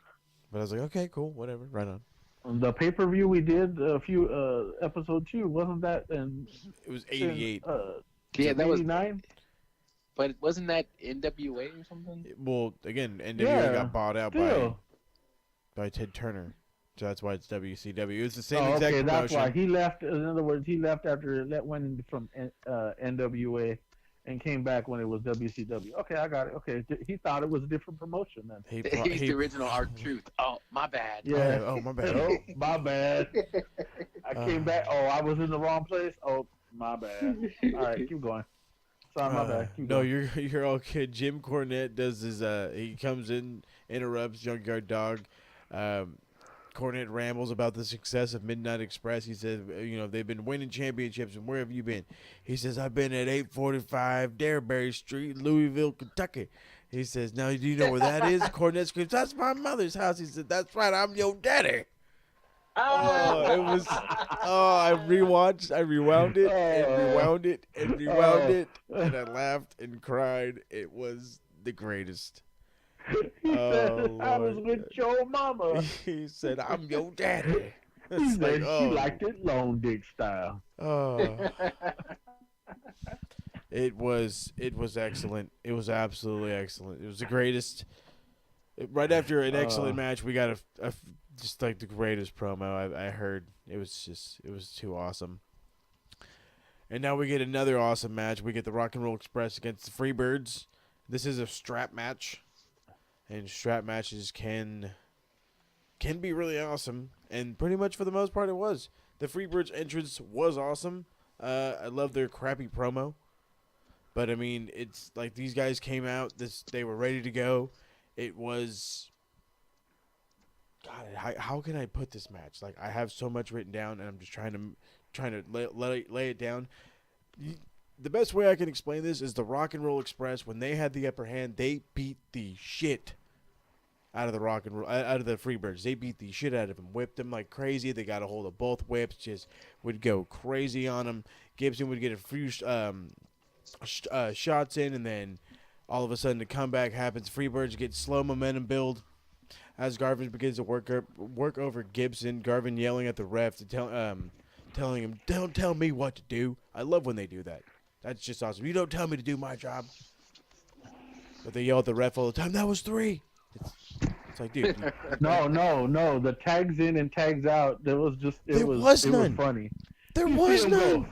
You see them clap their hands and get into another position again. The referee turns around. And is like, did you guys tag your hands? He's like, yeah. He looks at the crowd. Did they tag their hands? Oh yeah, it was Teddy. Yeah, that's like Teddy Long all over again with the cell phone. And the other tag team's going, no, come on. They didn't even. Like, so funny. It was. Yeah, you see Michael Hayes up on the top. He's like, he didn't tag him. He didn't tag him. It was really good. But Ricky Morton goes in. He's looking awesome. Slams Garvin off the top rope, but Michael Hayes cuts him off. Morton reverses bulldog attempt. Hayes is stuffed. And finally, Robert Gibson comes in and is running wild. Shuts it down. Excellent match. Another awesome one. The Freebirds, a team I haven't necessarily seen a lot of. I've seen maybe 3 matches total up with them. And I love their charisma. I love their presence. I love their character. They're over the top. They're extra flamboyant. Michael Hayes finally has got some pants that fit and actually don't show off his fucking wiener. So that helps a lot. And Come on, man. The one thing about the Freebirds, man, we all know if the bird there's is free. any there, yeah. Well, besides from that, but their biggest feud of all time was with the Von Erichs, and all that happened in World Class Championship Wrestling. So it's like you can go back and look through the archives of anything. I mean, as they say, Google it, and you'll see Google their it. biggest feud was with, Kerry Von Erich, Kevin Von Erich. I mean, the whole family, literally. Yeah, the Freebirds versus the Von Erichs was a crazy, crazy thing. And it was good while it lasted, man. Yeah, man. Yeah, we're definitely going to have to get into a show that has that match just so we can make sure everybody understands the awesomeness that is the Freebirds when they are put up against the best competition possible. I enjoyed this match. It was excellent work, great double teams. Each team knew how to get heat. Each team knew how to get sympathy. They worked well together. It was great double teams. This was an overall just great tag team match, and I gave it a 4. I concur with that. I thought it was a great match. It was good to see Michael PSA shred his stuff. And I also gave it a 4.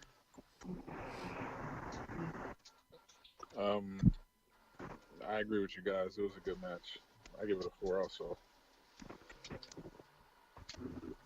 Senor Bad Street, Atlanta, GA. It would have been better. Bad Street, I want to add. Atlanta, GA. Oh, I'm sorry, my bad. That's okay. I want to add. It would have been better if a championship would have been on the line for it. But it was still a good match. No, I It agree. was definitely a been good higher. match for it being a Non-title. It didn't, have a title involved in it. Right. And I actually really, really did like it. I didn't like the ending. I would have given it a 5 if it weren't for the ending. I actually gave it a 4.5. I didn't mind the roll up. Because I did like,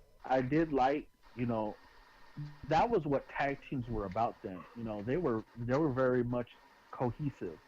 They were very much in tune with each other. You read my mind, I read your mind. And that's what they did. Those were real tag teams. Those were the tag teams that you knew everything about. You thinking the same thing I am? Yeah, I'm thinking the same thing you are. That's kind of like what Edge and Christian were, when they did it, the Hardys, the Dudleys, those teams. Those were the ones where you just look at the guy and it's like, I know what you're going to do. I know what you're going to do too. Okay, let's do this.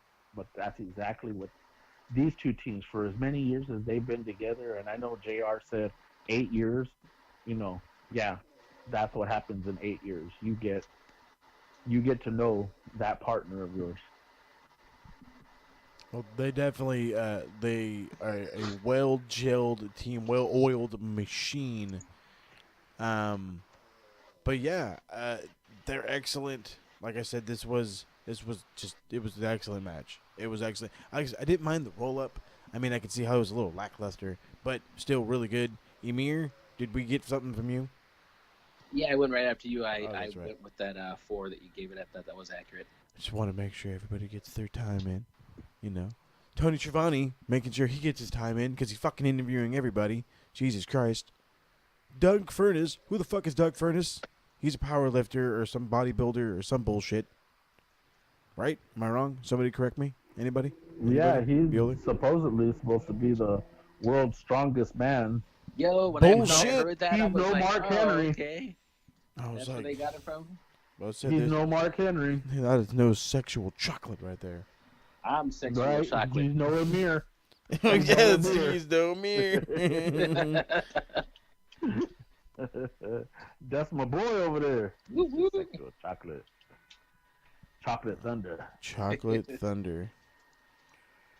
Oh, lordy, lordy. Sorry, man. I'm throwing out all your names. That your lady be calling you. Man, speak on it, man. I want the world to know. Oh, yeah, the world must know. Lord. Anyway, this guy comes out. He says, Luger looks great for a guy who's been in the hospital for 2 weeks. Then Sting comes up, cuts his random promo.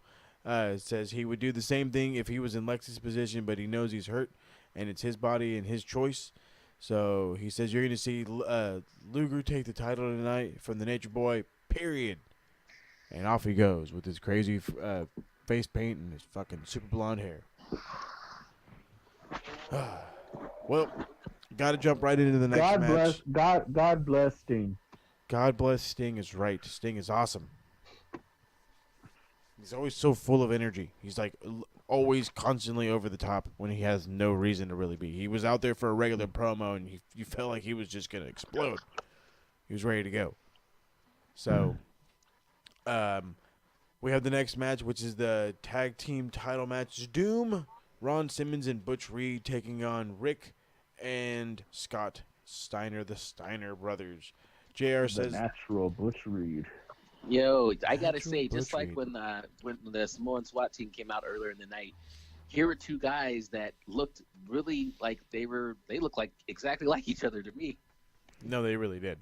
But I mean, I when I remember watching the Steiner brothers when I first started watching wrestling in WCW, it looked like that's when Scott Steiner was just starting to get huge and just even bigger.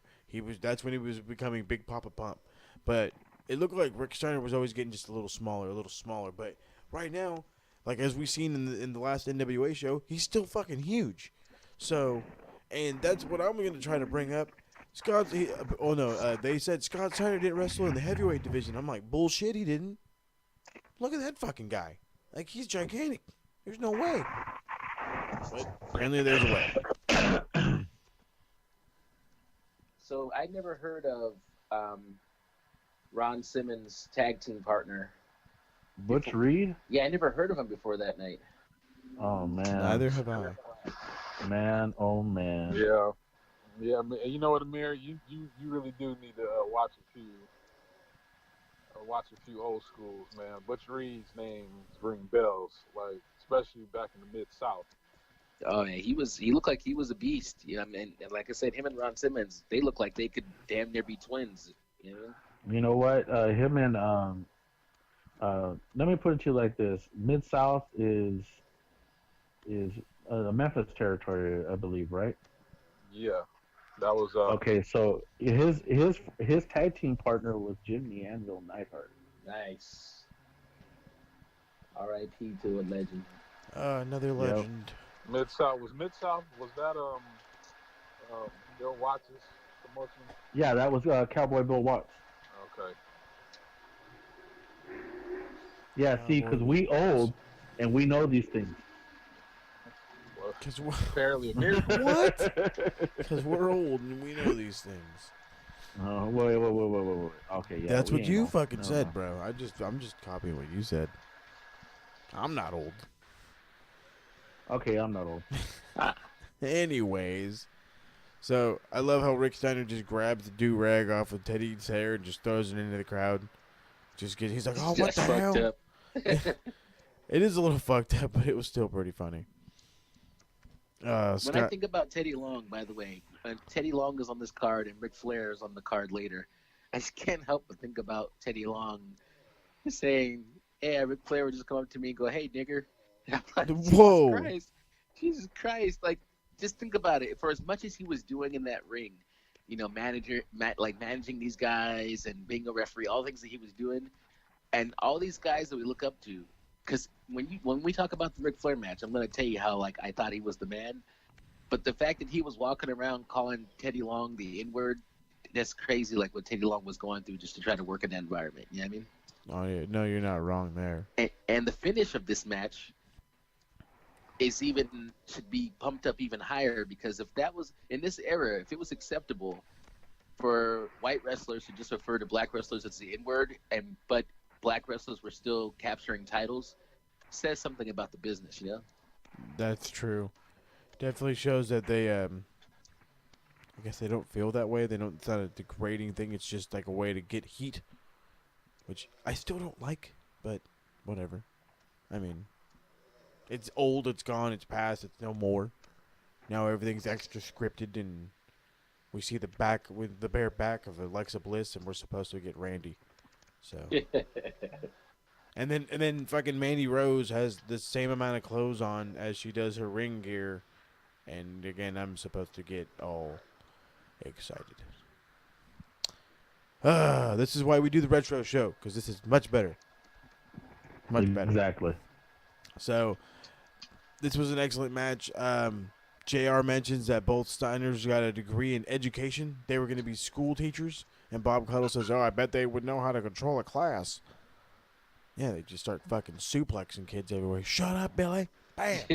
They were going to be school teachers. You bitch, we heard that fucking promo. Oh, yeah. He's definitely not going to be a fucking English teacher, I'll tell you that much. Right. Maybe he'll be PE and Rick Steiner will be, like, math. You know, because Scott Steiner is definitely not going to be a math teacher, I'll tell you that much. Steiner math always works. Shit.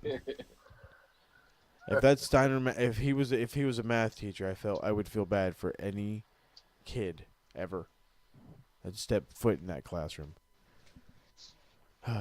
They would just be screwed. You got 33. If I found out that my child was in Scott Steiner's class, I would have been like, "Can I get another teacher? Can I want to transfer him out that class? No, better yet, I'm gonna transfer him out that school. Yeah, I'm just out of here. I don't need big bad booty daddy out there, running his muck. Big bad booty daddy. No, that's I don't need it to. But the one thing the big bad booty daddy Scott Steiner did show off was his athleticism in this match, doing like leapfrogs and hurricane ranas and just shit you don't see Scott Steiner do. You know what I mean? And it looked really good. But so did Doom. You know what I mean? Doom looked really good too. They were, you know what I mean? They were able to just stay in control. Ron Simmons was able to just, he hit a pile driver at one point on Scott Steiner, hits big tackle. He's just showing off his athleticism. You know, they make Scott Steiner makes a comeback, is able to hit a backdrop, then a Frank Steiner finally make it to the back. Rick finally tags in, but so comes Reed. They get a big power slam by Rick, but it's broken up, double suplex from the Steiner brothers. But then Doom is just too strong. They hit a double team clothesline, but Rick comes back to save his brother. Ron Simmons helps pull Butch Reed onto Rick Steiner, and that's what they do to pick up the victory and become the new NWA Tag Team Champions. So, I left a lot out of this match. Like I said, I've got novels written, but I loved it. I really did. Ron Simmons, I see why they made him the first African-American World Heavyweight Champion. He's excellent. Excellent. Butch Reed, I know nothing about him. Super solid. And I say that with an honest face and being for real. He's solid. I enjoy what he did. He was not just this big guy that just did power moves. He knew how to work a match, and that was great. And for me, I liked it a lot. And of course, the Steiner brothers never disappoint. He was one of those guys that that never got a chance to do anything. He was always the guy that got beat up, or he had won a match here and there, but he was never really in even in WWF. He was never really in a scenario where he would win a title, not even the Intercontinental title. He had man. no, and he was a natural bodybuilder, but Yeah. I mean he was, he was just math. He was that big, thick guy, and solid though. He was really, really freaking solid. Him and Ron Simmons, they were just, solid.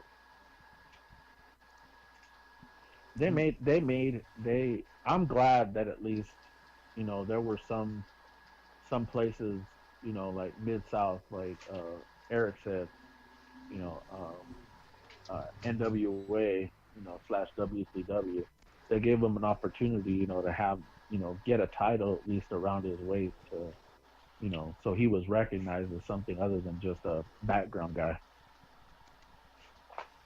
Yeah, no, he showed off that he can be more than just a background guy. Both these tag teams were excellent. I had no idea how it was going to end. I didn't foresee an ending. Everything worked well. The double teams were great. The Steiner brothers worked. Like I said, it's just all meshed. This match was excellent in itself. 4.5. My match of the night. Who's gonna top me?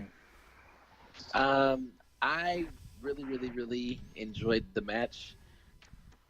Enough that I would go ahead and give it a 4. I was really surprised that they let them beat the Steiners, and I was like, well, look at that. That's pretty good.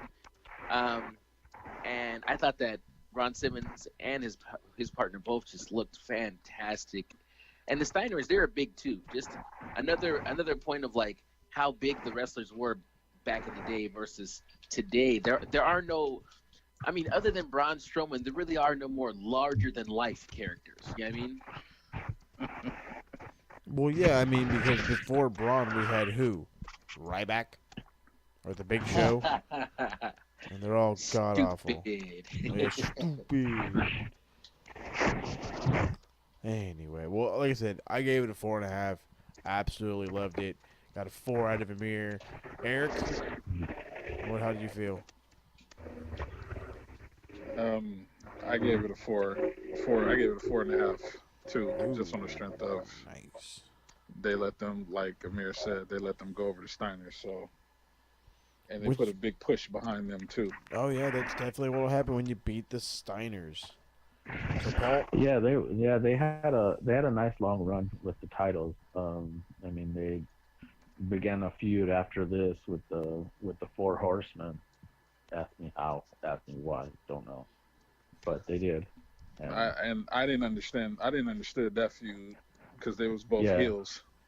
Yeah, you got 2 heels battling each other, and it's like you got a crowd that's just like, okay, well, you got these guys going against each other. All right, yay. That's when they're like, you just enjoy the wrestling. No, I don't give a fuck. Where's the good guy? I gave it a 4. I honestly gave it a 4 too. It was a really good match.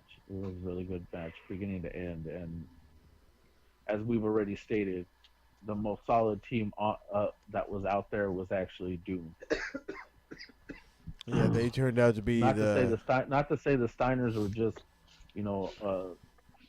a flash in the pan team, but we know they weren't. But this team just seemed to be they honestly seemed to be the better in the match that night too. Yeah, that's I can definitely agree with that. But again, Tony Schiavone, he's gonna interview the winners right after the match. Teddy comes up, he says he lost a little hair, but he gained the world. Teddy, he says, Schiavone, I told you, I told the world, I told the NWA this was gonna happen. And then fucking Butch Reed gets on the mic. I have no fucking clue what he says. All I know is he says, we're championship material and Doom rules. That's all I got out of it.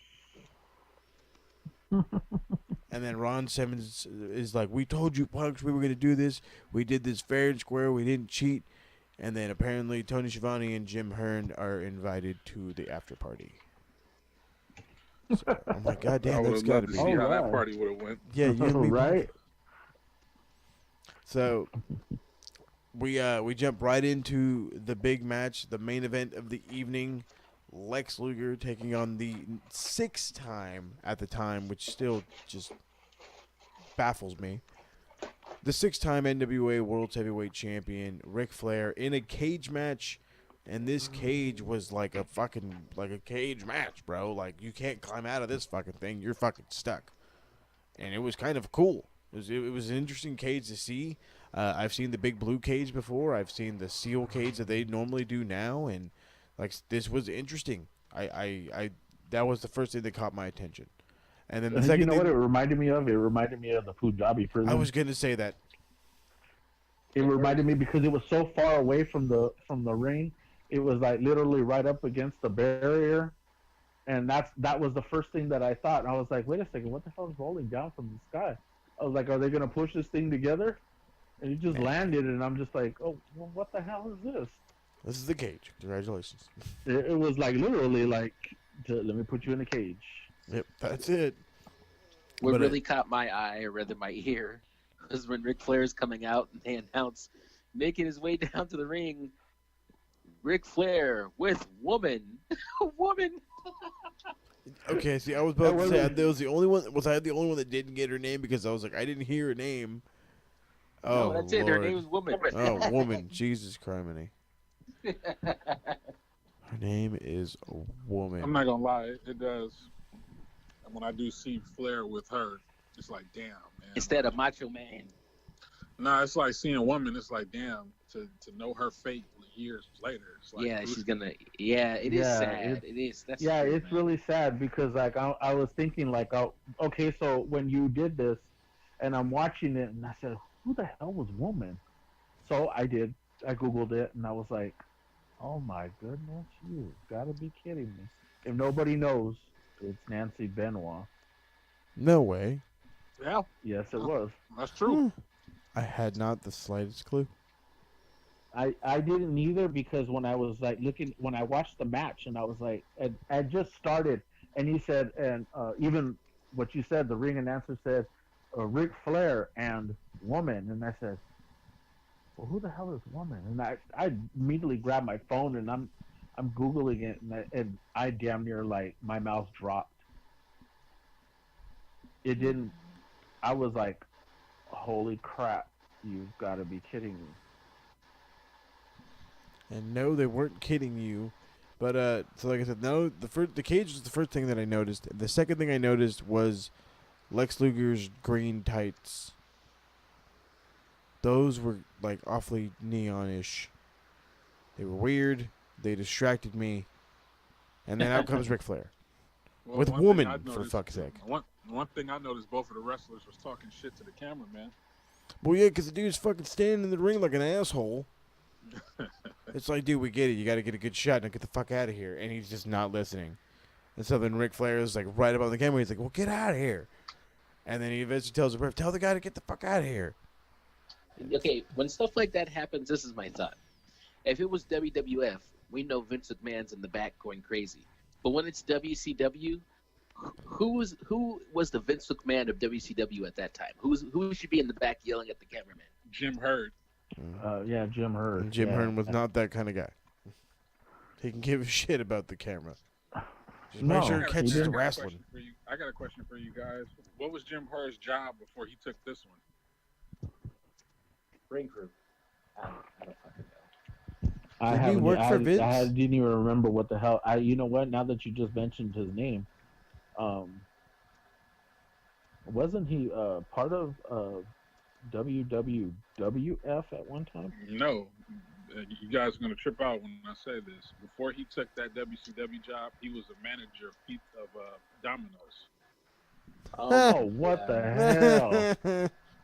That's awesome. See, this is why we have the belt god here, because he informs us and teaches us That's along right. the We way. have historians aplenty on the Retro Rewind. See, and I'm the one that Googles shit and try and figure out who's It's your fucking job. for everybody. Man, my job just, you know what? I quit. That's You it. can't quit. I was Vince McMahon. Oh. You didn't work all these dates. I'm going to hold you over. Your contract hadn't expired for an extra 5 years. All right. I'll stay. I'll stay. Well, I guess in typical 90s fashion, like it's a championship match. The ref's got to check the guy. He feels good about it. But woman, quote unquote, stayed on the apron when the cage was lowered. So, of course, Lex is like, no, you need to check her too. You need to check her too. And I figured they were going to find a gimmick, and they just found Coke. Like, what the fuck? But okay, whatever. I mean, it was weird. It threw me off. But the match was okay. Like, it started off good. It started off with a big chop, always love a big chop. But Luger's coming back, head is clotheslines, he's overpowering. JR's talking about Lex Luger's background, how he went to like 3 different colleges, ended up staying at, I think he graduated from Buffalo University, or the University of Buffalo or something like that. But the whole point of this match is Luger is just beating the crap out of Ric Flair. And when Ric Flair is trying to get away, he's climbing the cage that you fucking can't climb out of. And then to get heat for Luger, or not heat, to get more shine on Luger, Ric Flair gets thrown into the post and gigs himself, starts bleeding all over the joint. And it makes Luger just look like an even bigger star. And then all of a sudden, Flair starts to come back. He has the figure 4, and he's just grabbing the ropes like every chance he can, getting all the leverage possible. But then down come the 4 horsemen, and Luger just starts going on a tear. After a big clothesline, Luger gets a near fall, comes with a military press, but then down comes Sting. And he's trying to take on the horsemen by himself, but he's joined by El Gigante, who comes down to this ring, and this man who's built at 7'7". If I'm not mistaken, that was Giant Gonzalez. Yes. Great men think alike. Giant Gonzalez. He's not really 7'7", is he? Yeah, Yes, he is. He was. I know he played 7'7". basketball. I know he played basketball. So, this is where I started to get upset because, like, I figured the Horseman would come down, and I figured maybe Sting would try to break it up, and he'd have some backup, and it happened. But the thing that pissed me off is Barry Windham somehow, some fucking way, gets underneath the cage, breaks up the match, and then the Horsemen start beating the shit out of Lex Luger. Finally, the cage comes up enough where Sting can clear the ring, but the damage is already done. As the Horsemen are heading back, Tony Schiavone interviews Flair. I don't understand a single fucking thing he says. like legitimately, not a single fucking word. He says, but all I understood was, that's it, just the woo. And that was the only thing I understood. He says, By the way, no. Ric Flair bleeding in a match is gold. It happens so often. Okay, my favorite wrestler of all time is Triple H, and if you remember, every Triple H match he would bleed profusely. And JR would go like, "It's like he's wearing a crimson mask." Like, it just was part of his matches that at some point he had to completely lose all the blood in his body and it would be on his face. And Ric Flair is the same way. There's so many pictures of Ric Flair with blood all over his face. You just expect it. It's not really like when he started bleeding. I was like, of course. Well, I mean, well, yeah. Triple H was the Ric Flair, when that was happening. That's true. He was trying to be Ric Flair, especially when Evolution was popping off. Oh yeah. That's the closest. That's the closest. Good lord. I never understand who's recording on a raceway. I was just about to say. I'm sorry. I knew I needed to come by the speedway, to get some clarity and get my. You're gonna get my mind right after I hit this quarter mile. Don't you trip. So I need that exhaust fumes, to think straight. Sure, if that helps. So Sting eventually runs off Flair, and then El Gigante helps him out, and that pretty much ends the show. I mean, Dude, what the hell was he there for? Dude, he was there to be a big fucker and did nothing. He grabbed Barry Windham and then let him go. He grabbed Arn Anderson and pushed him back and then let him go. And it's like him and Sid are standing next to each other. Like, what? What are you gonna do? And then nothing. It's like, what the hell is that? Like, seriously. Maybe there was a language barrier. Oh yeah, that's what it was. And he speaks English. Because Sid don't talk. But yeah, maybe That's but Andre the Giant spoke English too. But if you listen to him, did he? Yeah, I mean. Do you say titty? Giants have a different type, hey, bro, I'm gonna throw you a throw. You know what I'm saying? It's a different. Their voices get muffled because they're surrounded by so much chest. Oh, is that what it is? Oh my God, I was just lost my mind for a second there. Oh, and the other thing was that freaking Jim Ross kept saying, "Ole Anderson has the remote. Ole Anderson has the remote. He's controlling it. He's controlling it." That's what he kept saying over and over and over. And it's like, okay, well, why doesn't somebody go over there and beat the hell out of Ole? Well, where the hell is he at? Oh, we saw him over here by ringside with the controller, and he's raising it up and down. God damn it, raise it up and down. And I'm like, You know, and to add to that, what else had me laughing about Jim Ross when he was like, "Somebody should call the cops. They need to call the police. Call the police." When they was in there, such when a they was great in there beating line. the shit out of Luger, they was like, "Somebody call the cops." He's always been so over the top with that kind of thing. It's great. I love it. I do. Classic Jim Ross. Remember when they actually called the police on WCW during that NWO angle? Oh man, I laughed. It's funny. I laughed. That's when they catapulted Rey Mysterio. Yeah, Nash catapulted him into the door or whatever. Like, that's how over WCW was at some point. Like, people were literally called, like, fuck kayfabe. The police were being called. Like, because the people around them thought that shit was real. Like, motherfuckers is assaulting people. Yeah. Help, there's a 12-year-old kid out there being beat up by a giant. By a 7-foot monster. What the hell is that? Don't look out there too, oh, damn it. Oh, Lord. Like I said, the ending was weird. If it wasn't such a fuck finish, it probably would have garnished a 4.5, but it got just a 4 because god damn can Ric Flair sell. You know what's interesting? I wonder why, because prior to that match at Capitol, they wrestled each other like on 2 other occasions on pay-per-views. I wonder why they never let Luger go over.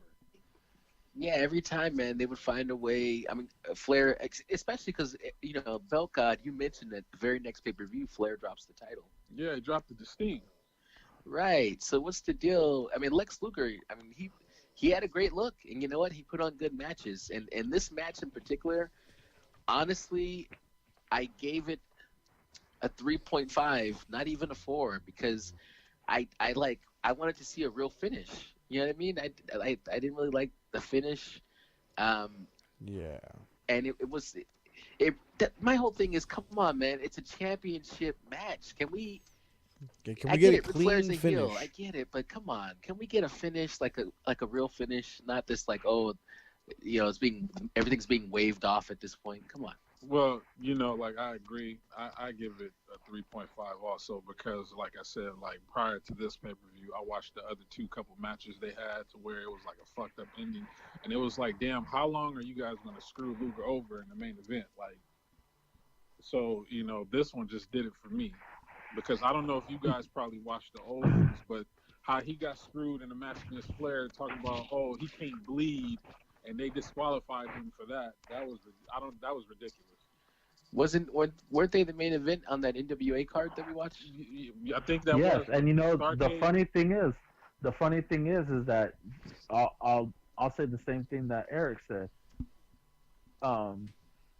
Flair dropped the title the next pay-per-view after Starcade, which was Chi-Town Rumble or something like that, and he dropped it to Steamboat. So it's funny that he would drop it to other guys, but he wouldn't drop it to Luger. But you know what's? But let me piggyback on that. Prior to him leaving WCW, and that one pay-per-view, what was it, the Great American Bash, where Luger turned heel? Yeah. He was supposed to drop it to Luger that night, but he left. So I guess Luger was finally going to go over on Rick, but you know, things happened to where Rick got fired. But you know, I get you. Like, I don't understand why he wouldn't drop it to Luger back then, like when Luger was red hot. Like, I wouldn't get that. I didn't get that. It must have been politics behind that. No, because I mean, he dropped it to Sting, he dropped it to Steamboat, he dropped it. I mean, he went back and forth with Dusty Rhodes. He even dropped it to Ronnie Garvin. And then he dropped it to Ronnie Garvin. It's like, but you think about it, and it's like, why not Lex Luger? Why would you not want to put over somebody of his caliber and somebody who was as popular? Politics, man. And it's the politics. And you can go back to saying it was the politics, but I just think there were times to where Jim Cornette and, you know, a lot of these other guys that were in charge just didn't believe in him that much. You know, the thing that makes me the saddest when I hear, you know, Paul Morales and Eric L. White, you guys saying all the people that Flair dropped the belt to, is it reminds me, Ric Flair is a 17+ time world champion. But for every time he won it, at some point he had to also lose it. Like, so if he's won it more than anybody else, then he's lost it more than anybody else too.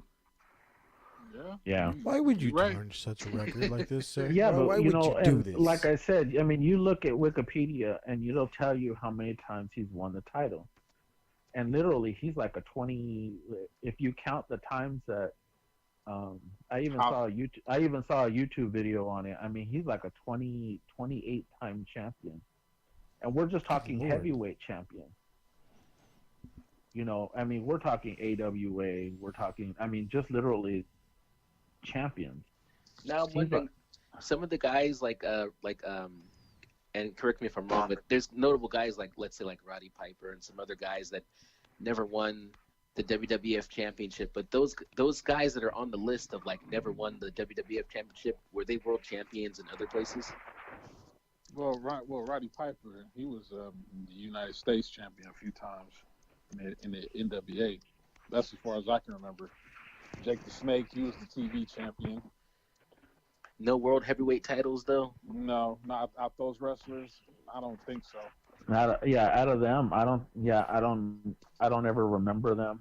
I mean, I could be wrong. Like I said, you know. Okay, well, the Miz has been world heavyweight champion. So why why would you do this? Everything was going great. We're having an argument. We're going a little back and forth.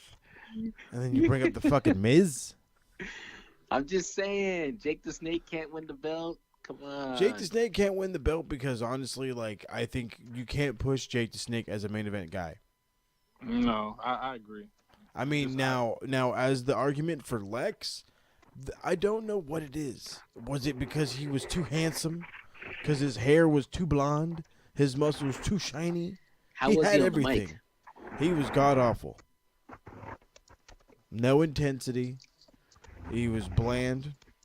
I mean, I wouldn't say he's just as bad. I don't say he was as bad as Ultimate Warrior. I didn't go that Lex far. I felt Lex was okay. No, I mean, Lex was okay. I wouldn't expect him to cut the opening show promo or the closing show promo.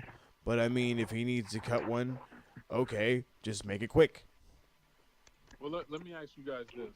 Back in those days, like, you know, the 80s and stuff, who do you say that was that was damn near excellent on the mic other than Ric Flair? Dusty Rhodes. Yeah, thank you. Dick Murdoch. Yeah, Dusty Rhodes was just, he was silk. And he was money. I mean, the things that he would say, it was just like, he made you believe it. Yeah, and that was just the thing, is that everything that came out of his mouth was golden. I mean, it was one of those where you're like, okay, I need to write this down. I need to make sure I write this down, because you wanted to hear his promos. Another one that I used to love, I used to like to this day, one of my tops is Arn Anderson. Oh, Arn Anderson was intense, man. He really made you believe he was going to beat your ass. Arn Anderson definitely looked like one of those badass guys who just beat you because... lordy. You know what? There weren't very many in. I mean, you could say superstar Billy Graham in the early 80s. I want to say his character was more over than his promos and his mic work. I honestly did like it. I honestly did. I mean, and I know I'm gonna get hate. I know I'm gonna get hazed for this, and you guys are probably gonna get on me for this one. If you ever get a chance to look at Bob Backlund when he was in the early 80s, nothing before he lost the championship to the Iron Sheik. I mean, like early 80s, like 80, 81, 82, 83. Just look at watch his promos. It's funny. It's damn near side. It's at times it's damn near side splitting, because you can't believe half the crap that comes out of his mouth. And you see how he was when he was with Darren Young, right? Yeah. Mm-hmm. Okay, that's pretty much how it was then. Also, what the fuck was that? Bob Backlund, Darren Young. Jesus Christ. The worst. Moses team, Marquez, if I you don't don't. take us home. Dude, I was waiting for the opportunity. Let's just cut to the Sorry. goddamn chase. No, it's all good. I love the ramble. I do. It's always fun. We get a little bit of history. We get a little bit of laughs. But in the end, we have to give our overall review. And my overall review, I think for the first time in Retro Rewind history, I give this show 2 thumbs up. So I really enjoyed it. Yes, there was some crap in the middle, but I will gladly rewatch this entire show in its entirety. It was that good.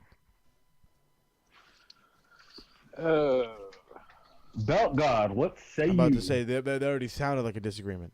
I mean, it was a good show. Like, my favorite match of the night was the Steiners and Doom match. That's me personally. It was excellent. You know, would I rewatch it in its entirety? No, I wouldn't. I would fast forward the matches. Yeah, not every match. Right. I would legit be okay with watching every match. But overall, I agree with you, Moses. I give it 2 thumbs up also. I love it, Paul. Emir. Oh, Emir, let's go to Emir.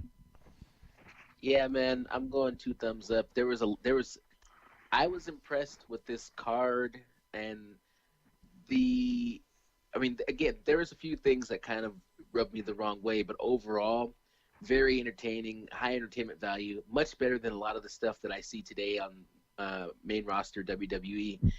And I honestly, I thoroughly enjoyed it. 2 thumbs way up for this one. 2 Okay, thumbs. okay. In my view, here I'm gonna 3, break this down as simple as possible, and I'm gonna try and make this as quick as possible. You know, if you want an old school feel to see how wrestling was and wrestling at its form, just watch this. You know, and I give it 2 thumbs up. Now I'm with Eric. I wouldn't watch every match, mind you. I'd probably skip maybe 1, 2, maybe 3, but for the most part, I'm down to watch this pay-per-view all over again. Especially to see People Power and The Undertaker. Oh, yeah. Yeah, Mean Mark and Johnny Ace was very, very good. That's crazy. You guys, I mean, that did blow my mind. I did not know that was John Laurinaitis. Yes, sir. I'm still a little mind blown on that one myself. You guys said it because I was watching the match as you guys said that, and I really looked at him. I was like, God damn, that is him. Yeah, if you imagine him with shorter hair, you can remember. You know, John Laurinaitis, like Johnny Ace. His hair, look how blonde his hair was back then. Like when you saw him and he was, you know, the general manager of Raw, blah, blah, blah. Like, you know, his hair wasn't that blonde, you know. But he did his thing, and he was a much better wrestler than I thought he was going to be. Because honestly, like as a human being, he's pretty lame. That's for sure. He was I definitely think it's way just better. funny because later on that year at the Survivor Series, The Undertaker debuted. That same year. Yeah, he sure did. Yeah, he left. He was at 91? 90. No, 1990. Yeah, It was later on that year. I think Undertaker, Mean Mark's last match was at the Bash. When he lost to Lex Luger. Yeah, that was his last match there. He had one more match, and he actually went to New Japan for one match, and he was some guy named Punisher something or other. I can't remember what his name was. Martinez. Punisher Martinez. No, not Punishment. He was Punisher something or other. But anyways, I read it on the bio. But anyways, he went there for one match and basically one and done. His last match that he wrestled against Luger, he actually had a dislocated hip. Paul Heyman had told him that they were sending out, that WWF were sending out feelers for new wrestlers for him to see how he was, and sure enough, he debuted later on that year as the 5th man on the $1 Million Team. Have any of you guys watched this previous interview he gave on how he became the Undertaker? I'm aware that there was an interview where he went like full on just regular Mark Calloway, but I didn't watch it. Yeah, that's the one I watched. Like he told the whole story on how he became that character. Definitely gonna have to check that I need to out. go back and watch it. Yeah, I think we all need to check that one out for sure. So we everybody gave this lovely show a 2 thumbs up. Capital Combat, a show worth watching. Definitely worth checking that out. 1990 Capital Combat under the WCW brand. And yeah, this was really good. We have another really good show coming up. We're gonna be doing. We're going to be reviewing a Royal Rumble prior to this year's Royal Rumble. We're going to be reviewing 2001's Royal Rumble in its excellent card. I think it's going to be really good. That should be a fun show, a little more modern. Should help keep the excitement going. There was a lot of excitement in this show, but I definitely think going to 2001 when we know how everything is, it'll just be that much hotter. So Eric, I want to thank you for joining us. Do you have any social media or any kind of fun stuff like that you'd like to get out? No, not this time. Not this time. He says, you know who I am, and you know where to find me. Emir, what's happening on the page? RWT. A few more members, and we'll be up to 4,000, which will be an awesome thing. We got some more RWT throwback episodes coming. Smart Mark Radio happening all the time. Retro Rewind. We're about due for another Wrestling Nerd Chick podcast. And some more RWT road trip coming.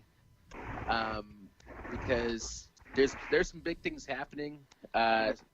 Next week, Thursday, I'm riding out to Arizona. I'll be at TakeOver Phoenix. I'll be at the Royal Rumble. We're having a watch party